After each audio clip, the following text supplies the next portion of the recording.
Hey guys, let us start with the subject heat transfer, and the first chapter from which I'll be taking on the questions. Some of the questions will be conduction. Okay, in this video I'll be taking some easier level questions, and in the upcoming videos the difficulty level of questions will keep on increasing, and we'll be taking some very good questions as well. Okay. So let us start with the first question, and it is from the topic critical radius of insulation. And before starting the video, I would also like to tell you that I'll be explaining the important concepts by solving the questions only, okay, in this video. But like in chapters, like in some chapters, that is heat exchangers and fins, in those chapters I will be giving you concise theory first of all, and then I'll be moving on to the questions. But in conduction, I'll be explaining the important concepts and the important formulas with the questions itself. Okay, so let us start with this first question. This is a metal rod of 2 centimeter diameter. Okay, so the diameter of the rod is given. Okay, be careful that you have been given the diameter, okay, not the radius. But generally in critical radius of insulation we find r critical. Okay, so here it is diameter, so let us change it first of all in terms of radius, that is radius will be 1 centimeters. Okay, and it has thermal conductivity of 40 watt per meter Kelvin, that is metal rod's conductivity, which is to be insulated with an insulating material of K, which is 0.1 watt per meter Kelvin. If H is 5 watt per meter square Kelvin, the critical thickness of insulation will be. Okay, so this is our rod. Okay, this is our rod, and we have wrapped an insulation over it. Okay, and we have to find the critical thickness of insulation. So let me tell you what critical thickness of insulation is. You must have studied it when you must have studied your you must have studied this in your theory section. So let's plot a graph between the rate of heat transfer and the radius of the rod. Okay, so in heat transfer we deal with the rate of heat transfer, okay, not just the heat transfer. So the graph comes out to be like this, and this peak corresponding to this peak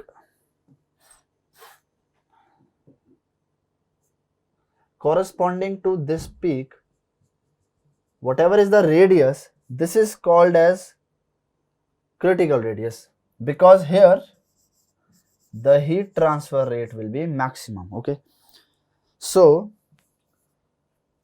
up to this point, if we keep on increasing the radius, the rate of heat transfer increases, and after critical radius, what happens? If we keep on increasing the radius again, the rate of heat transfer will decrease. Okay, so now we have to find the critical thickness of insulation, not the critical radius. Okay, many of the students, what they'll do, they'll find critical radius and they will fill the answer. So that will be a silly mistake again. So you have to find the critical thickness of insulation. Okay, so it is given by let me change the color. So this R critical in case of rod is given by K of what? K of insulation.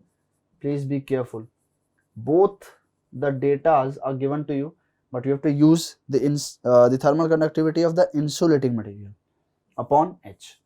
Okay, so this is 0.1 watt per meter Kelvin. Okay, so that is in SI units, and H is 5 watt per meter square Kelvin. This is watt per meter Kelvin, and this is watt per meter square Kelvin. So when you solve this, this will be 0.02 and the units will be meter. 0.02 and the units will be meter. Okay, but here R we have taken in centimeters, that is 1 centimeter. So this implies, let's change it in centimeters to have a better clarity. Okay, that is this is 2 centimeter. So plot it here.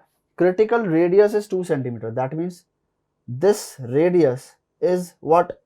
It's 2 centimeter. And the initial diameter of the rod is what? Initial radius of the rod is what? 1 centimeter. That means it must be somewhat here. This is 1 centimeter. Okay, so that means if we wrap it with an insulating material, the rate of heat transfer will increase up to the critical radius, and the thickness, the critical thickness will be this difference. Simple. And that is what? That is 1 centimeter. This is 1 centimeter, and this is the critical thickness of insulation. Please be careful in which units you have to put the answer. Here you have to put the answer in centimeters, so that means 1 is your answer. Okay. Next question. Next question is a flat plate has thickness of 5 centimeter, thermal conductivity 1 watt per meter Kelvin. Okay, this is a flat plate, and it has a thermal conductivity K, which is 1 watt per meter Kelvin. Heat transfer coefficient on two flat faces, that is, this are 10 watt per meter square Kelvin and 20 watt per meter square Kelvin. Okay, so let this be H1, which is 10 watt per meter square Kelvin, and on the other face let this be H2, which is 20 watt per meter square Kelvin. Okay, and the thickness of the plate is given, that is 5 centimeter. I am directly writing it in meters, that is 0.05 meters, because I like to work in SI units, and so should you, because the chances of committing silly mistakes become very less. Okay, so try to work in SI units wherever possible. And this is given, the overall heat transfer coefficient will be. Okay, so whenever you have been asked the overall heat transfer coefficient, what you do is I'll give you a relation, and you will always be able to solve the question regarding overall heat transfer coefficient. Okay, so UA is equal to 1 by R total. This is the relation. UA is overall heat transfer coefficient, R total is the total resistance offered in the path of heat transfer. Okay, so if I convert it in the resistance diagram, there will be one resistance offered, which will be known as convective resistance. Here, let me change the color. These are simple questions, right? This video I'll be taking simpler questions. So this is what? This is convective resistance. Then we move on further, and this will be what? Conductive resistance, and then we move on further again. Here comes the convective resistance. Okay, this is point A, and this, let this be point B.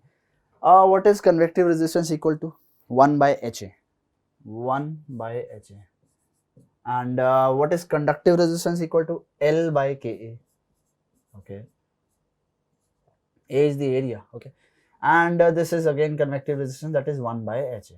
So let this be 1 by H1A, and let this be 1 by H2A. Okay, and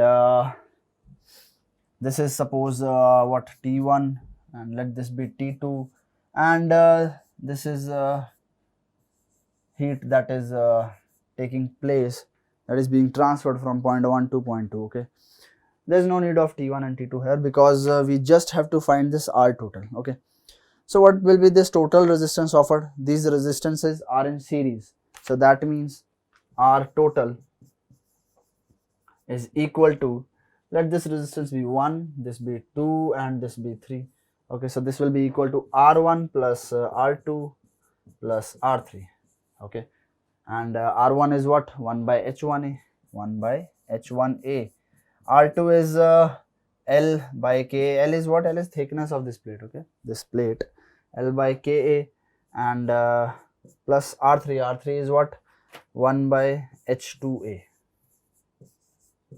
So this is our total, that is total resistance, RT.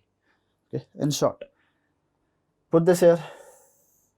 What you will get, that let's move on to the next page. It will be UA is equal to 1 upon, so it was 1 upon H1A plus L upon Ka plus 1 upon H2A. Okay, so take this A common, this goes in the numerator, and it gets cancelled out. What is left? Only overall heat transfer coefficient. Rest all the values are given to you. H1 is what? H1 is, we have assumed H1 is 10 watt per meter square Kelvin, H2 is 20 watt per meter square Kelvin. L is, if you are putting this in watt per meter square Kelvin, that means L has to be in meters, that is 0.05 meters, and K should be in watt per meter Kelvin, which is 1. So everything is given to you. So U is equal to 1 upon, this becomes 1 upon 10, plus this is 0.05, right, and upon 1, am I right? 0.05, yes, plus H2 is 1 by 20, this is the value. So when you solve this, this comes out to be U is equal to, the answer will be 5, and the units of the overall heat transfer coefficient is watt per meter square Kelvin, same as that of heat transfer coefficient, that is 5 watt per meter square Kelvin. Okay, so this is how you see the draw the resistance diagram. Okay, see the resistance is offered by resistance is offered in the path of heat transfer, and draw the diagram, and it's a simple question again. Let's move on to the next question. Okay, consider a medium in which the heat conduction equation is given in its simplest form. Okay, so this is the given heat conduction equation. Okay, and some options are given which are heat transfer is steady, and you have to find which of the above statement is or are correct. Okay, so let's see the first option, which is heat transfer is steady. What is it correct or is it wrong? It is correct. Why? Heat transfer is steady because, can you see any term related to time here? No. Time? No. So heat transfer is steady. Heat transfer is 3-dimensional. Heat transfer is 3-dimensional. Is it correct? No, it is not correct. Why? Because this is just varying with R. It is not even 2-dimension. It is 1 dimension. So this is wrong. And check the options. This and this get already rejected. So this is our answer, B. But let's check on the third and fourth statement. So there is no heat generation in the medium. Yes, it is correct. There is no heat generation in the medium because no term related to Qg is mentioned. Q dot G. Okay. In the given conduction equation, no term is there related to heat generation. So yes, there is no heat generation in the medium. The thermal conductivity of the medium is constant. How will you judge this? Tell me. If the thermal conductivity of the medium was not constant, it would have been written here. It is constant, that means it has been taken out as common, and it has been, let me show you. So what has happened that this is the equation, and dt by dr is equal to 0. Okay, so if it was not constant, it would have been mentioned in the equation somewhere here or somewhere here or anywhere in the equation. But since it was constant, what you think is that it has been taken common from this equation and then it has been moved in the denominator part of the 0, and that is why the term thermal conductivity is not present in any in this equation anywhere. So this shows that thermal conductivity of the medium is constant, because if it was not constant, it would have been present in this equation. Okay, so this is correct also. So that is 134 on the answer. Okay, next one is, okay, so the next question is, consider a 3 mm thick layer of fatty tissue. Okay, 3 mm thick layer of fatty tissue. Oh, so 3 mm thick layer of fatty tissue, and thermal conductivity of the fatty tissue is given, which is 0.2 watt per meter Kelvin. So this is my fatty tissue, and its thermal conductivity is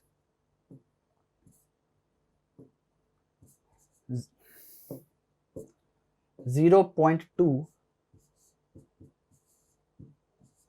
watt per meter Kelvin. Okay, and the thickness is what? Thickness is 3 mm, which is equal to L, and 3 mm is what? 0.003 meters. Okay, 0.003 meters, directly writing it in meters, and whose interior surface is maintained at a temperature of 36 degrees Celsius. Okay, so the inner temperature, this is 36 degrees Celsius. Great. So on a calm day, the convection heat transfer coefficient at the outer surfaces, this is a misprint, is 25 watt per meter square Kelvin. So H is 25 watt per meter square Kelvin. Okay. But with 30 kilometer per hour winds, it reaches 65 watt per meter square Kelvin. Obviously, when there will be winds on a certain day, the heat transfer coefficient will increase. So let this be HC, that is on a calm day, and on a windy day, that is HW, it goes up to what? 65 watt per meter square Kelvin. Great. In both the cases, the ambient air temperature is minus 15 degrees Celsius. So T infinity is minus 15 degrees Celsius. What will be the ratio of heat loss per unit area from the skin for the calm day to that for the windy day? Great. So you draw the resistance diagram and you will get your answer. How? I'll tell you. So let this point be B. Okay, this point be B, and let any point A in the ambient. Okay, let this be A. So when you start drawing the resistance diagram again, so this is at the higher temperature, this is at a lower temperature, so heat will flow from this right to left. So start drawing it. This is what? This is TB. Okay, when you move here, this is what? Fatty tissue. Okay, so heat will take place by conduction. That means it will be offering a conductive resistance. So that means conductive resistance. Okay, as you move further in the ambient, heat transfer coefficient is given to you. That means there will be, this will be offering you convective resistance. Move further, this will be offering you convective resistance. Okay, let this point be some C point. So this will be C point.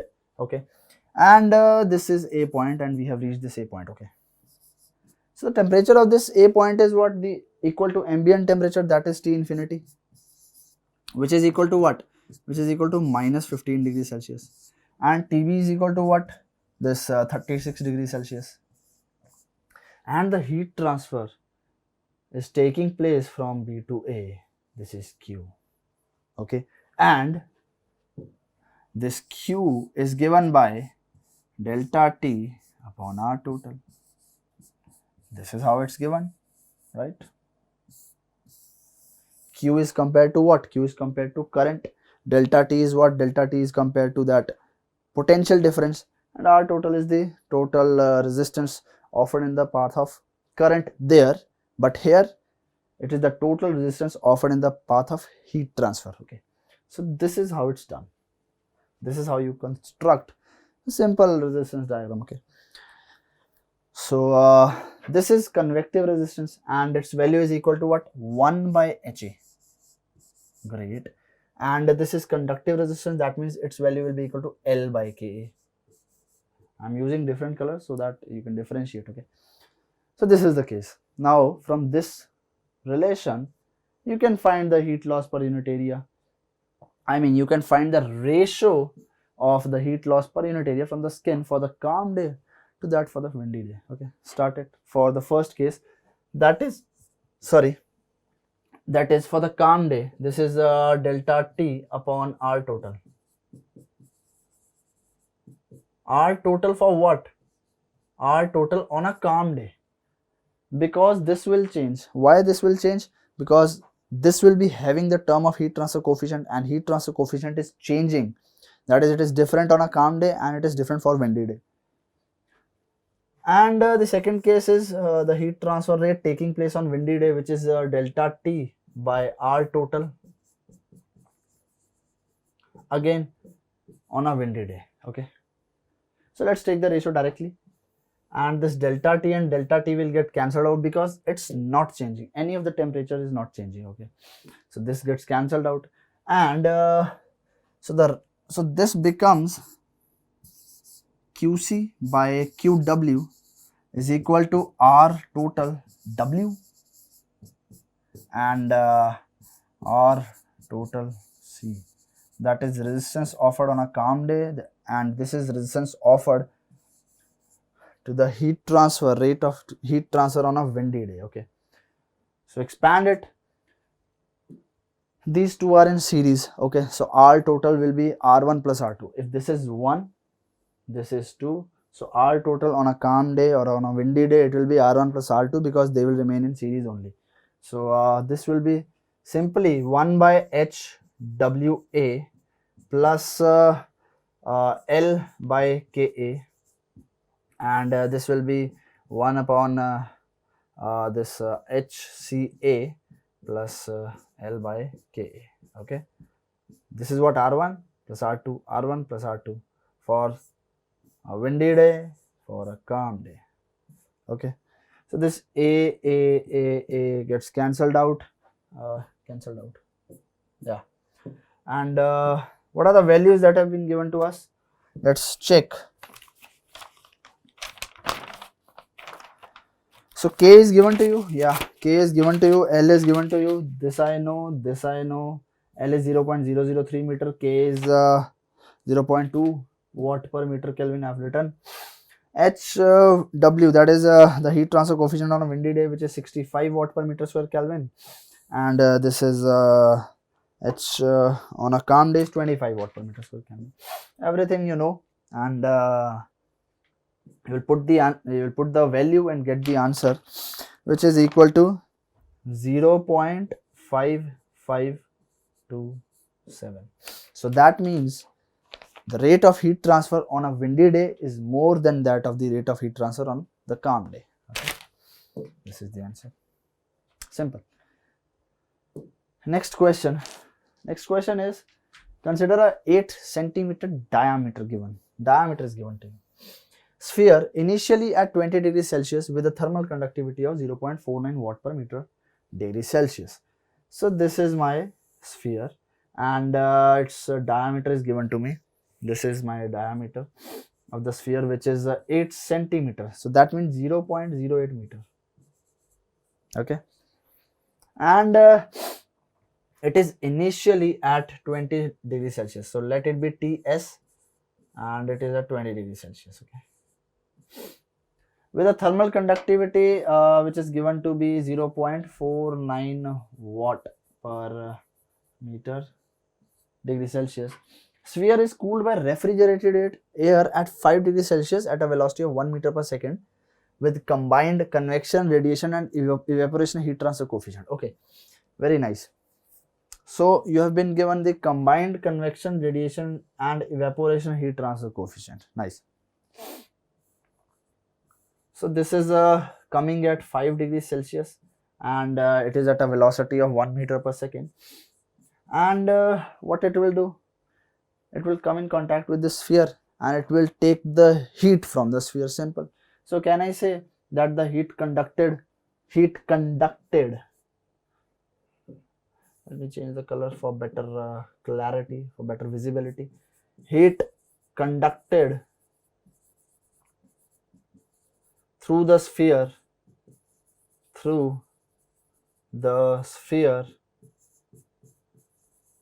will be what? Heat convected through the air. Simple.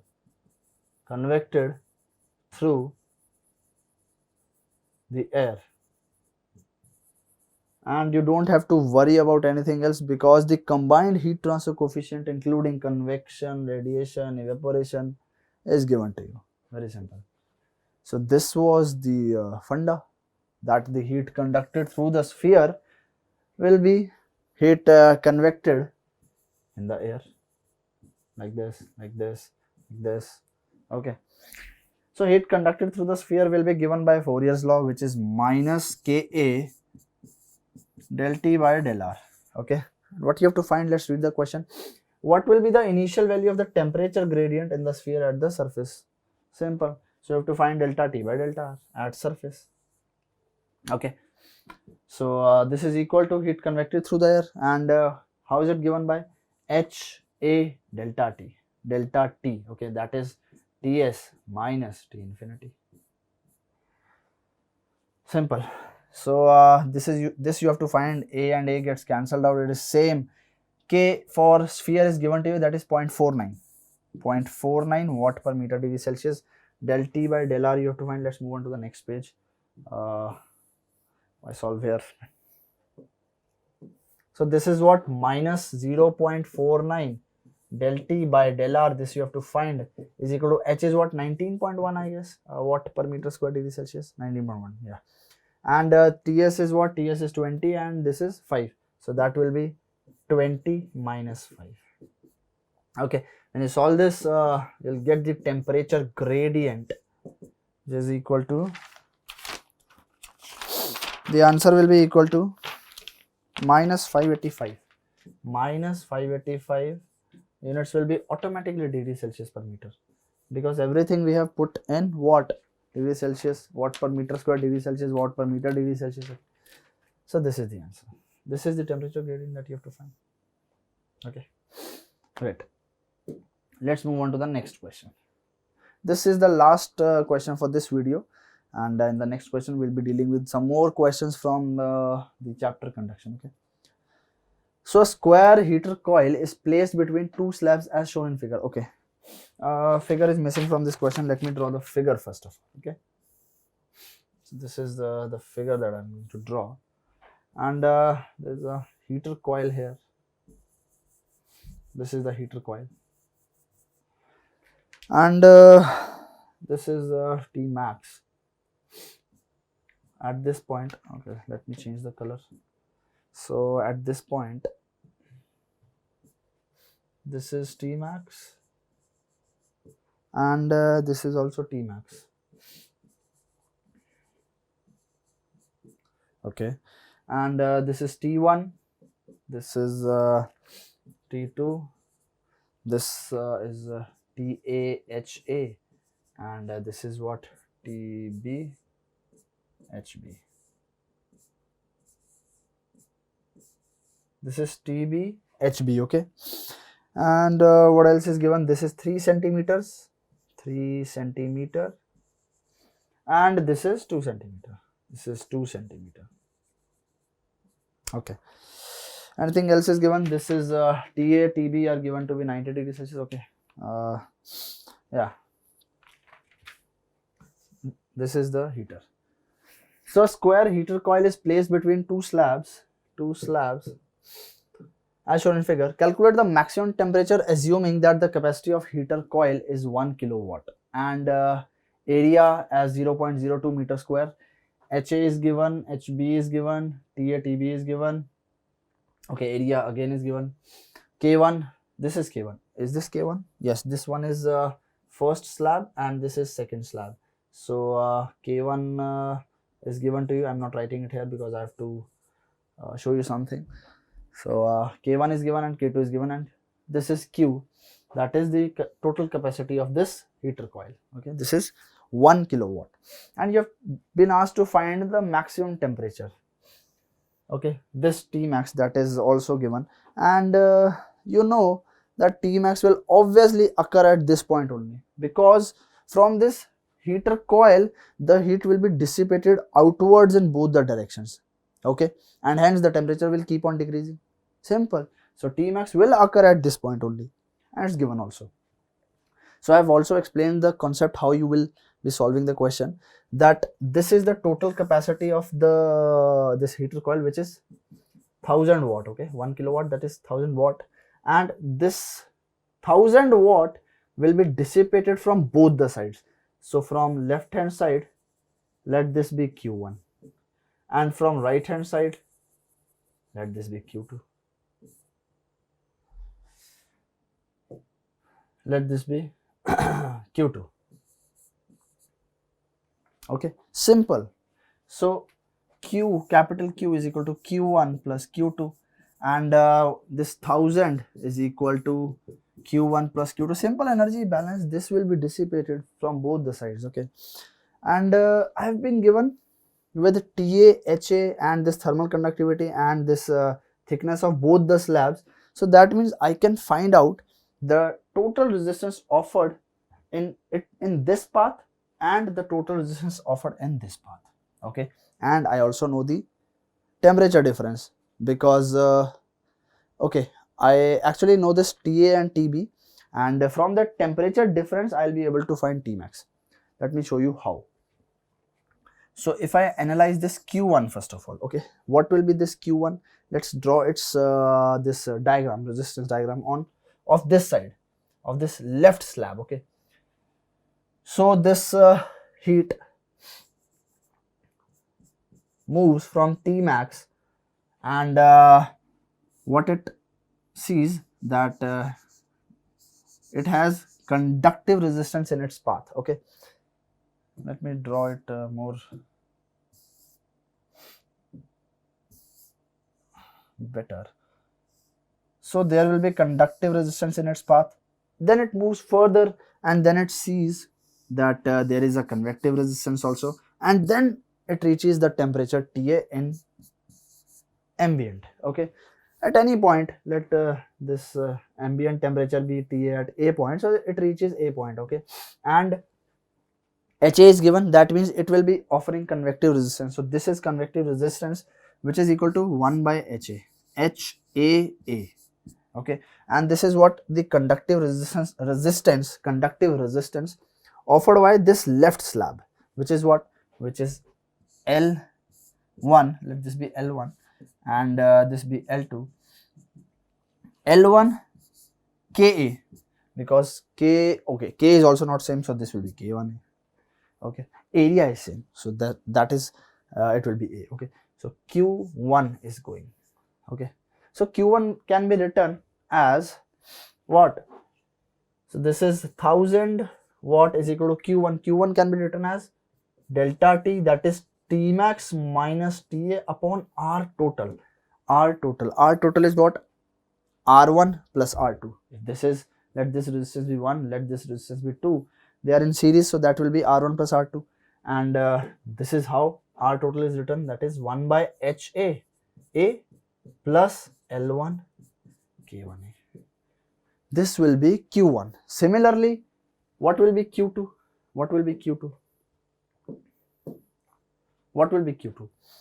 So Q2 at this point, it will be T max, then it will be it will be offering, this slab will be offering conductive resistance to Q2, and after it moves out of the slab, this Q2 will be acted upon by convective resistance also. So this will be the diagram for that.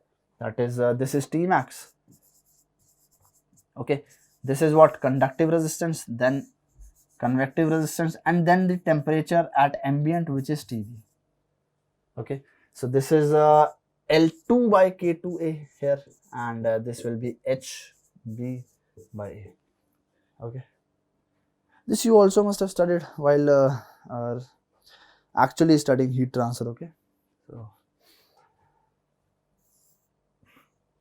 So this is T max and TB, okay. So this is Q2. So Q2, sorry, the Q2 will be what? Q2 will be T max minus TB now upon 1 upon HBA plus L2 K2A. Simple. Now I suppose everything is given to you. You have to find this T max. See, let's solve this. So this 1000 is equal to T max minus TA. TA is given to you. Yes, TA is equal to TB is equal to 90 degrees Celsius. Okay, so this is 90, and upon this is also 90 TB. 1 upon HA. HA is what? HA is 200 and HB is 75. So HA is 200, and there is area term which is 0.02 meter square. Try to put everything in SI units, plus L1. L1 is 3 centimeters. 3 centimeters, that is 0.03 meter upon K1. K1 is what? K1 is 40 watt per meter Kelvin, and K2 is 2. So this is 40 and multiplied by the area term, that is 0.02. Okay. Plus T max minus 90 upon 1 upon HB. I'm not changing the page again and again. HB is 75 This is 0 multiplied by 0.02, that is area, plus L2 is 2 centimeter, that is 0.02 meters, and this is what this K2 is where is this K2? 2, and this is area 0.02. Only term left is Tmax, and when you will solving when you will be solving this Tmax, this comes out to be 320.652 320.652 degrees Celsius. Okay, why it will be in degrees Celsius? Because we have directly put this temperature in degrees Celsius. Okay, if we would have put this temperature in Kelvin, then we would have gotten this temperature in Kelvin only. Okay, so this is the answer. Check in which units you have to fill the answer. Okay, this is not given, so we are here for concept learning. If it is asked in if it is asked in degrees Celsius, you put this answer, that is 320.652 degrees Celsius. Okay. So this was all about this first video of heat transfer. Very basic questions I have taken. So I'll be taking some more questions in the next video, and I'll be explaining some more concepts regarding conduction in the next video. Okay. Thanks.